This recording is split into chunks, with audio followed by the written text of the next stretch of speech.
Every year, money quietly disappears from your bank account. Not because you spent it, not because someone stole it, but because the system is designed to slowly drain its value without you noticing. There's no bill, no warning, no permission asked. It's called the inflation tax, a hidden tool governments use to erase massive debt without ever raising taxes. In this video, you'll see how it really works, who benefits from it, and who ends up paying the real price. Once you understand this, you'll never look at money the same way again. Every single year, money disappears from your bank account. Not because someone stole it, not because you spent it, but because the government figured out a way to take your wealth without ever sending you a bill. They never ask for permission. They never send you a notice. And most people have absolutely no idea it's happening to them. This is called the inflation tax, and it might be the most clever trick any government has ever invented. Because unlike regular taxes, you don't see it on your paycheck. You don't file paperwork for it. You don't even realize you're paying it until years later when you notice that your money just doesn't go as far as it used to. But here's the thing that really makes this interesting. The inflation tax isn't just some accident or side effect of the economy. It's a deliberate tool that governments use to solve one of their biggest problems: debt. Massive, enormous, seemingly impossible to pay off debt. And once you understand how this works, you'll never look at rising prices the same way again. So let me show you exactly how governments use inflation to pay their debts without ever raising your taxes. And more importantly, let me show you who ends up paying the real price. Before we get into the mechanics of how this works, we need to understand something fundamental about money, because most people have a completely wrong idea about what money actually is and where it comes from. When you work a job, you get paid in money. You probably think of that money as representing your labor, the hours you put in, the value you created, and in a sense, that's true. But money itself is just paper. Or these days, it's mostly just numbers in a computer. It has no real value on its own. What gives money value is that other people will accept it in exchange for real things: food, houses, cars, services. As long as everyone agrees that these pieces of paper or these digital numbers are worth something, the system works. But here's where it gets tricky. Who decides how much money exists? Who gets to create new money? And what happens when more money gets created? In almost every country in the world, the government and its central bank control the money supply. They can literally create money out of thin air, not figuratively, literally. They type some numbers into a computer and suddenly billions of dollars exist that didn't exist before. Now you might be thinking, wait a minute, if the government can just create money whenever it wants, why do they even bother collecting taxes? Why don't they just print all the money they need? And that question is exactly where this whole story begins. Let me take you back to basics for a second. Imagine a tiny island with only 10 people on it. And on this island, there are exactly $100 in existence. Each person has about $10 on average. Now imagine there's only one thing to buy on this island. Let's say coconuts. And there are 100 coconuts available. Simple math tells us each coconut costs about $1. Now let's say the island's leader decides to print another $100 and give them to himself. Suddenly there are $200 on the island, but still only 100 coconuts. What happens? The price of coconuts goes up to $2 each. The leader can now buy 50 coconuts with his new money, but everyone else's $10 now only buys 5 coconuts instead of 10. The leader didn't take anyone's coconuts directly. He didn't pass a law requiring people to give him coconuts. But through the act of creating new money, he effectively transferred real wealth from everyone else to himself. This is inflation in its simplest form. More money chasing the same amount of goods causes prices to rise. And when prices rise, the purchasing power of existing money falls. This is the hidden tax. You didn't pay anything out of your pocket, but you can now buy less with the money you have. Your wealth decreased without a single dollar being taken from you directly. Now scale this up from our tiny island to the entire United States economy. Trillions of dollars, millions of transactions, incredibly complex financial systems, but the basic principle remains exactly the same. When the government creates money, it dilutes the value of all existing money. Your savings, your paycheck, your retirement account, everything you own that's denominated in dollars becomes worth a little bit less. And here's where it connects to government debt. The United States government is currently over $34 trillion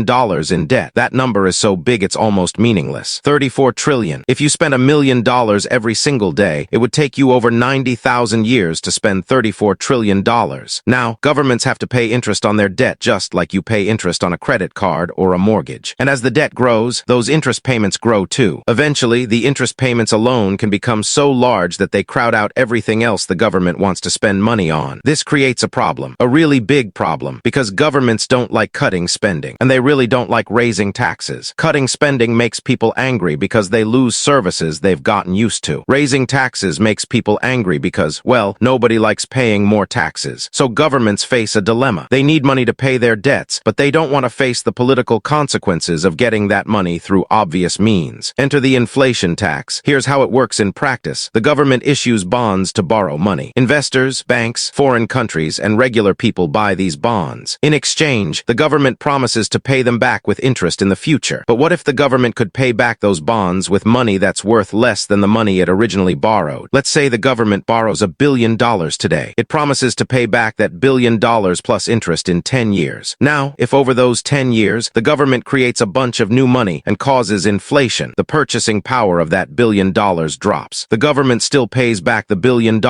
Technically, it honors its debt, but that $1 billion might only buy what $500 million would have bought 10 years earlier. In real terms, the government paid back only half of what it borrowed. The lenders get their money back, but that money buys less stuff. The real value has been transferred from the lenders to the government. And who are these lenders? They're anyone who holds government bonds. That includes foreign countries like China and Japan. But it also includes pension funds that manage retirement money for millions of workers. It includes regular people who bought savings bonds thinking they were making a safe investment. All of these people get paid back in dollars that are worth less than the dollars they originally lent. They don't lose money in the nominal sense, but they lose wealth in the real sense. Now let's talk about how this affects you even if you've never bought a government bond in your life. When the government creates money to pay its bills, that new money enters the economy. It doesn't just sit there, it gets spent. It flows from one transaction to another, and as it flows, it pushes prices up. Think about what's happened to prices over the past few years. Groceries cost more, gas costs more, rent costs more. Almost everything costs more than it did 5 years ago or 10 years ago. Some of this is due to supply chain issues. Some of it is due to corporate greed, as some people argue. But a huge portion of it is simply due to the fact that there's more money in the system chasing roughly the same amount of goods. From 2020 to 2022, the United States government created trillions of dollars in new money. Some of it went directly to people through stimulus checks. Some of it went to businesses. Some of it went to prop up financial markets. But all of it increased the total amount of money in circulation. And what happened? Prices went up dramatically. Inflation hit levels we hadn't seen in 40 years. Now, here's the part that most people don't think about. If your wages didn't go up as fast as prices, you got poorer. Not in the sense that you lost your job or had money stolen from you, but in the sense that your same paycheck now buys less stuff. If you got a 3% raise but prices went up 8%, you actually got a 5% pay cut in real terms. Your paycheck got bigger on paper, but your standard of living got worse. This is the inflation tax in action, and you paid it whether you knew it or not. Let's go deeper into the mechanics of how governments actually create this inflation. In the United States, the key player is the Federal Reserve, often just called the Fed. The Fed is the central bank of the United States. It's technically independent of the government, meaning the president can't directly order it to do things. But in practice, the Fed and the government work closely together, especially during crises. The Fed has several tools it can use to influence the money supply. The main one we need to understand is called quantitative easing, or QE for short. This is a fancy term for something pretty simple. The Fed creates new money and uses it to buy assets, usually government bonds. Here's how it works step by step. The government needs money, so it issues bonds. These are basically IOUs. The government is saying, give us money now and we'll pay you back later with interest. Normally, investors buy these bonds. Banks, pension funds, foreign governments, regular people. They give the government money and they get a bond in return. But when the Fed does quantitative easing, it steps into this market as a buyer. The Fed creates brand new dollars, money that didn't exist before, and uses those dollars to buy government bonds from investors. Those investors now have cash instead of bonds. That cash gets deposited in banks. The banks can now lend more money, and the overall money supply in the economy increases. More money in the economy, same amount of stuff to buy, prices go up. Inflation. Now, technically the Fed isn't printing physical dollar bills. Most of this money exists only as electronic entries in computer systems. But the effect is the same. New purchasing power has been created that didn't exist before. And here's the really clever part. When the Fed buys government bonds, it effectively finances the government's debt. The government issued bonds, but now the Fed owns them. And the Fed sends any interest it earns on those bonds back to the Treasury. So the government is essentially borrowing from itself and paying interest to itself. It's almost like a magic trick. The government gets to spend money without raising taxes, and the debt doesn't really have to be paid back in any meaningful sense because the Fed will just keep rolling it over. But there's no such thing as free money. Someone always pays. And the someone who pays is everyone who holds dollars. Every time the Fed creates new money, every existing dollar becomes worth a little bit less. Your savings account, your retirement fund, the cash in your wallet, the value of your labor denominated in dollars, all of it quietly loses value. You didn't agree to this. You weren't asked. You didn't vote on it. But you paid for it just the same. Let me give you a concrete example to show how dramatic this effect can be over time. In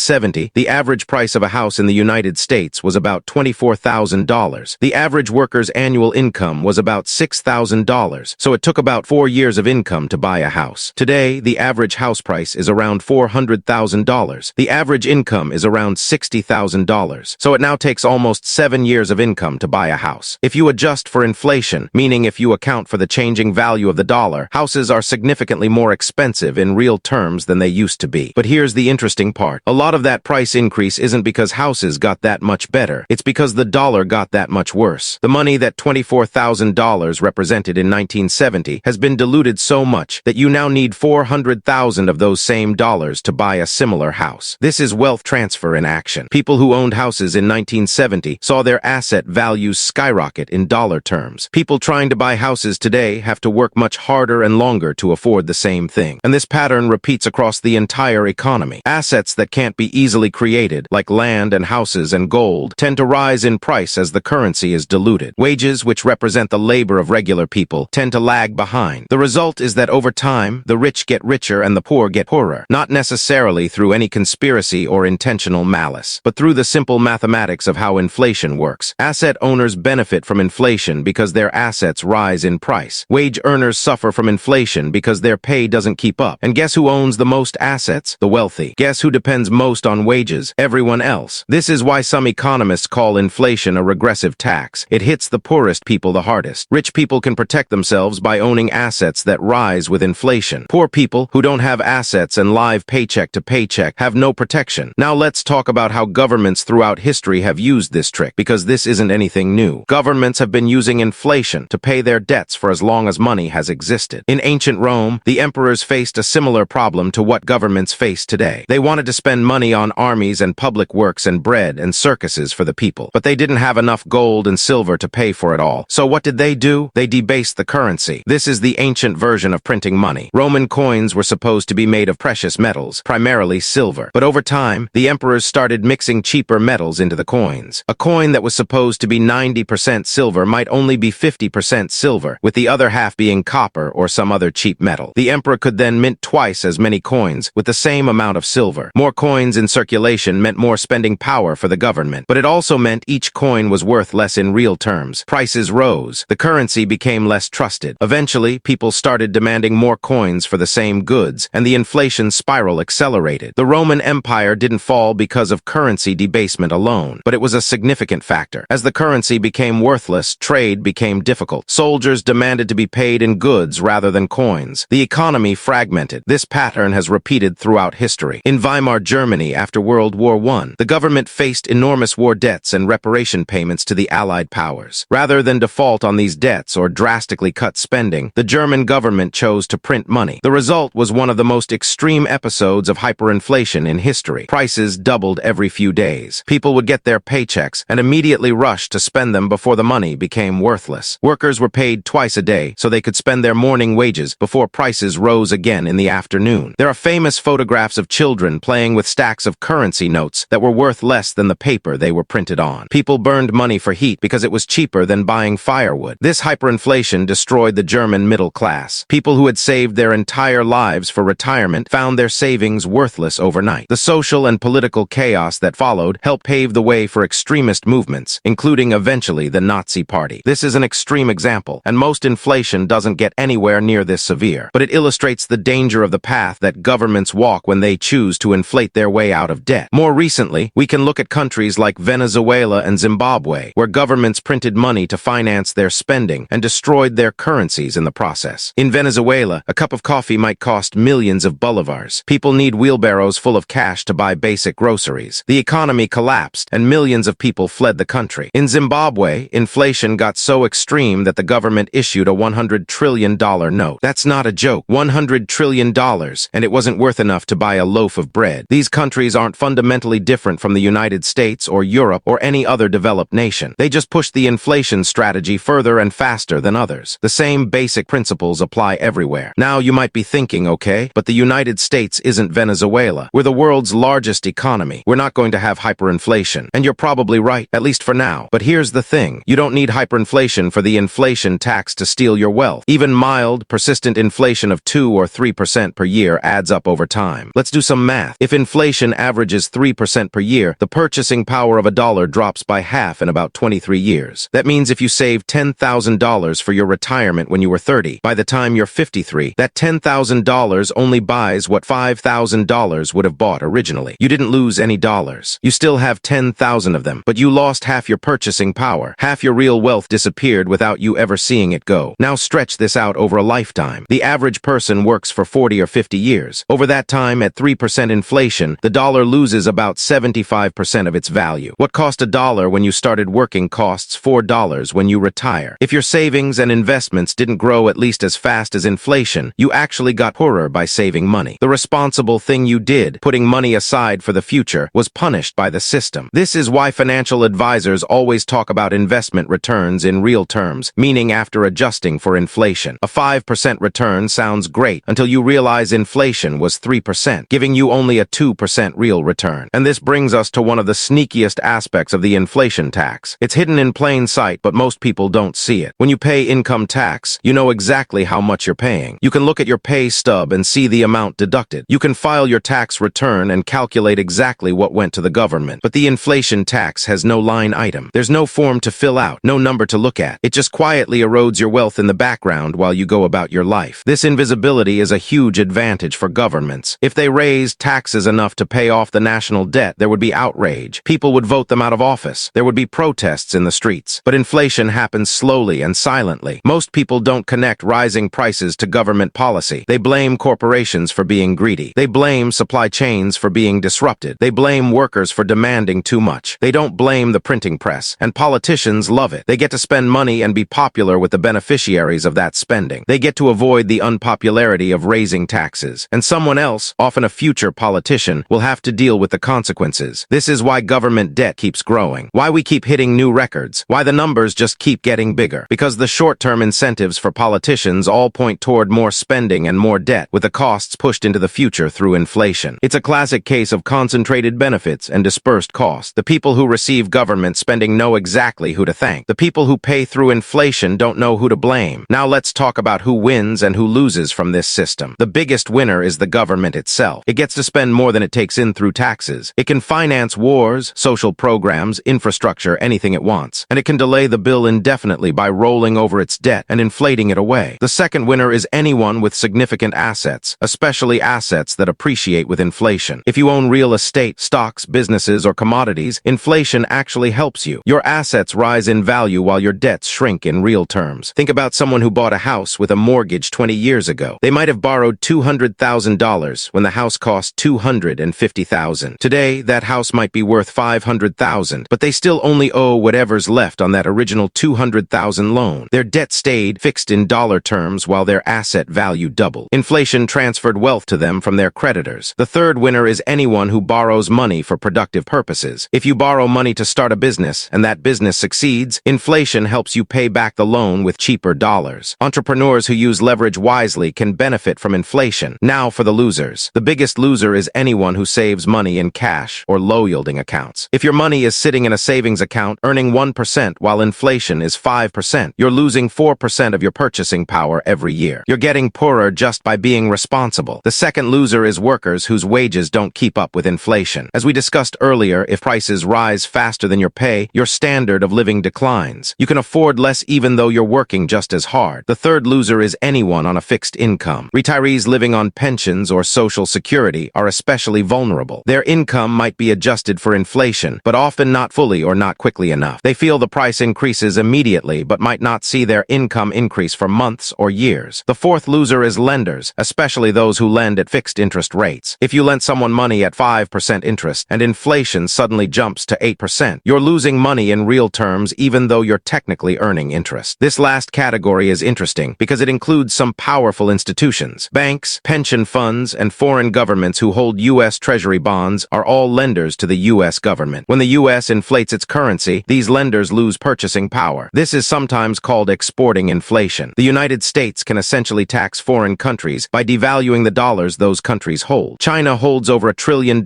in U.S. Treasury bonds. Every time the dollar loses value, China's holdings become worth less in real terms. Some analysts argue this is a hidden form of economic warfare. The U.S. gets to borrow from other countries and then pay them back with depreciated currency. It's not exactly friendly behavior, but it's legal and happens all the time. Now let's get into some of the justifications that governments and economists use for inflation. The official target for inflation in most developed countries is about 2% per year. Central bankers consider this level ideal. Not too hot, not too cold. They argue that mild inflation is actually good for the economy. It encourages people to spend and invest rather than hoard cash. If you know your money will be worth less next year, you're incentivized to use it now. This keeps money flowing through the economy and supposedly supports growth. There's also an argument about wage flexibility. In theory, it's hard to cut people's wages even when economic conditions warrant it. Workers resist pay cuts fiercely. But if there's inflation, you can effectively cut real wages by just not giving raises. A worker whose salary stays flat during a period of inflation is accepting a real wage cut without the psychological pain of seeing a smaller number on their paycheck. Another argument is about debt. Just as governments use inflation to manage their debts, regular people and businesses benefit from having their debts eroded over time. If you have a mortgage, car loan, or student loan, inflation technically helps you by making those debts smaller in real terms. These are reasonable arguments, and they have some truth to them. The question is whether the costs of inflation outweigh these benefits and who bears those costs. Critics of the inflation system make several counterarguments. First, the 2% target is arbitrary. There's no natural law that says 2% inflation is optimal. Different economists have proposed different targets, and some argue that zero inflation or even mild deflation would be better. Second, the benefits of inflation are not equally distributed. We already discussed how asset owners benefit while savers and wage earners suffer. The inflation policy is essentially a transfer from one group to another, and it's done without democratic consent or public debate. Third, the argument that inflation encourages spending assumes that spending is always good. But sometimes saving is the wiser choice. An economy that punishes savers and rewards borrowers might be encouraging people to take on too much debt and not build enough reserves for the future. Fourth, inflation creates uncertainty that makes long-term planning difficult. Businesses don't know what their costs will be next year. Workers don't know what their wages will buy. This uncertainty might actually hurt economic growth rather than help it. Fifth, and perhaps most importantly, the inflation tax is fundamentally undemocratic. It's a way for governments to extract resources from the population without going through the normal process of legislation and debate. No one votes on how much inflation there should be. No one has to approve the Fed's decision to create trillions of dollars. It just happens. This connects to deeper questions about the nature of money and who should control it. Throughout most of human history, money was tied to physical commodities, primarily gold and silver. Governments could debase the currency, as the Romans did, but there were limits to how much they could create. The modern system of fiat currency, meaning money that isn't backed by any physical commodity, is actually a relatively recent invention. The United States didn't fully abandon the gold standard until 1971, when President Nixon ended the convertibility of dollars to gold. Since then, the money supply has exploded. There are no hard limits on how many dollars can be created. The only constraint is the political and economic consequences of creating too many. Some people argue this system gives governments dangerous power that they inevitably abuse. They point to the massive growth in debt and the erosion of the dollar's purchasing power as evidence that the system is broken. Others argue that fiat currency gives governments the flexibility they need to manage modern economies. The ability to create money allows central banks to respond to crises, prevent deflation, and smooth out economic cycles. This debate is far from settled, and reasonable people disagree. But regardless of where you stand, it's important to understand the system as it actually works, not as you might imagine it works. The inflation tax is real. It's happening right now, and it's probably the single largest hidden tax you pay. So what can you do about it? Well, you can't opt out of the system. You can't avoid using dollars if you live in the United States. You can't prevent the government from creating more money, but you can understand what's happening and make choices to protect yourself. The first and most important thing is to avoid holding too much cash. Cash is the asset that loses the most to inflation. Every dollar sitting in your savings account is slowly evaporating. This doesn't mean you shouldn't have any cash. You need emergency funds and money for near-term expenses. But any money you don't need in the next few years should probably be invested in something that can keep up with or exceed inflation. Historically, stocks have been a good inflation hedge over the long term. Not in any given year, stocks can drop dramatically. But over decades, the stock market has averaged returns that beat inflation by a significant margin. Real estate is another traditional inflation hedge. Property values tend to rise with inflation, and rents can be adjusted upward. If you own your home, you're at least partially protected from rising costs. Commodities like gold have been used as inflation hedges for thousands of years. Gold doesn't produce any income, so it's not an ideal investment in most circumstances. But during periods of high inflation inflation or currency instability, gold tends to hold its value better than paper money. More recently, some people have turned to cryptocurrency as a potential inflation hedge. Bitcoin in particular is designed to have a fixed supply, unlike fiat currency. No one can print more Bitcoin. The total number that will ever exist is capped at 21 million. Whether Bitcoin actually works as an inflation hedge is still debated. It's extremely volatile, and its price is driven by speculation as much as by fundamentals. But the underlying idea, a form of money that can't be inflated by governments, appeals to many people who are concerned about the direction of monetary policy. Beyond investing, you can also think about your career and income. Wages that don't keep up with inflation are effectively pay cuts. If you're in a job with no raises or raises below inflation, you're falling behind. Negotiating for higher pay, developing valuable skills, or finding better opportunities are all ways to stay ahead of the inflation curve. You can also think about debt strategically. If you're going to borrow money, borrowing at low fixed interest rates during inflationary periods can actually benefit you. Your payments stay the same while their real value decreases. Of course, this only works if you can afford the payments and if you're using the borrowed money productively. On a broader level, you can participate in the political process. Advocate for policies that you believe will lead to sound money and responsible fiscal management. Vote for politicians who understand these issues and are willing to address them. Hold your representatives accountable for the long-term consequences of their spending decisions. Though I'll be honest, this last one is difficult. The political incentives all point toward more spending and more debt. Politicians who propose cutting spending or raising taxes to balance the budget tend to lose elections. The public says it wants fiscal responsibility, but votes for whoever promises them the most stuff. This is a collective action problem. We'd all be better off if government spent responsibly and didn't inflate the currency. But each individual has an incentive to grab as much government spending as they can while passing the costs on to others through inflation. Solving this problem might require changes to the political system itself. Some economists have proposed independent fiscal councils or balanced budget amendments to remove the temptation for politicians to spend beyond their means. Others have proposed returning to some form of gold standard or adopting rules-based monetary policy. None of these solutions are perfect and all have their own problems, but the status quo isn't sustainable either. Debts can't grow forever without consequences. At some point, something has to give. Let's zoom out and look at where we are right now in this story. Global debt levels are at all-time highs, not just in the United States, but around the world. Governments, corporations, and households have all borrowed more than ever before. Interest rates, which were kept near zero for over a decade after the 2008 financial crisis, have recently risen. This makes all that debt more expensive to service. Governments are spending more and more just on interest payments, leaving less for actual programs and services. Inflation, which was quiet for years, came roaring back after the massive money creation during the pandemic. Central banks raised interest rates to fight this inflation, but the higher rates create their own problems. The system is under stress, not to the point of collapse, but clearly showing strain. What happens next is uncertain. We might manage to navigate through this period and achieve a soft landing where inflation comes down without a major recession. That's what central banks are trying to achieve. Or we might have a recession, maybe a mild one, maybe something worse. High debt levels make economies fragile. When something goes wrong, there's less cushion to absorb the shock. Or inflation might prove stubborn and require even higher interest rates to tame. That would mean more pain for borrowers and potentially trigger a wave of defaults. Or governments might decide that the debt is just too large to ever really pay back and will simply inflate it away over time. This would be the inflation tax on steroids, the quiet erosion of purchasing power turned up to maximum volume. All of these scenarios are possible. None of them is certain. The future is always uncertain. But what is certain is that the inflation tax will continue as long as governments have the ability to create money and the incentive to avoid raising taxes. That's not going to change anytime soon, so you might as well understand it. You might as well see it for what it is, and you might as well take steps to protect yourself. The game is rigged in certain ways, but once you know the rules, you can play it smarter. Knowledge is power, especially when it comes to money. Most people go through life without ever understanding how the monetary system works. They see prices rising and don't know why. They see their savings buying less and don't know who to blame. They feel like they're falling behind but can't figure out what they're doing wrong. You now know more than most people ever will. You understand that rising prices aren't random or inevitable, but are largely the result of deliberate policy choices. You understand that there's a hidden tax you've been paying your whole life without knowing it. You understand who benefits from this system and who pays the price. What you do with this knowledge is up to you, but at least you have it. And in a world where financial literacy is rare, that's a significant advantage. The inflation tax isn't going away. Governments will continue to create money and dilute the currency. They've been doing it for centuries, and they're not going to stop now. But you don't have to be a passive victim. You can structure structure your finances to minimize the damage. You can invest in assets that appreciate with inflation. You can negotiate for wages that keep up with rising prices. You can avoid holding too much cash. And on a deeper level, you can think critically about the system itself, about who designed it and why, about who benefits and who loses, about whether there might be better alternatives. Money touches every aspect of life. Having more of it gives you options. Having less limits your choices. Understanding how money works is one of the most valuable pieces of knowledge you can acquire. Most schools don't teach this. Most parents don't explain it. You have to seek it out yourself. Now you've taken a step on that journey. Keep learning, keep questioning, keep looking for the hidden mechanisms that shape our world. Because the more you understand, the harder it becomes for anyone to take advantage of you. That's the ultimate lesson here. Not just about inflation or taxes or government debt, but about the importance of really understanding the systems you live within. When you understand those systems, you can navigate them more effectively. When you don't, you're at the mercy of those who do. Choose to be someone who understands. The inflation tax is just one piece of a larger puzzle, one hidden mechanism among many. Keep pulling at the threads and you'll find more. Some of what you find might be disturbing. The world isn't always fair. The systems aren't always just. The powerful often design things to benefit themselves. But knowledge is still better than ignorance. Seeing clearly is still better than being blind. So keep your eyes open. Pay attention to what's happening with money, with policy, with the economy. Don't just accept the explanations you're given. Dig deeper. Ask why. And remember that the price of everything is always paid by someone. The question is just who. If you want to keep learning about how economic forces shape our world and your life, hit subscribe, and I'll see you in the next video.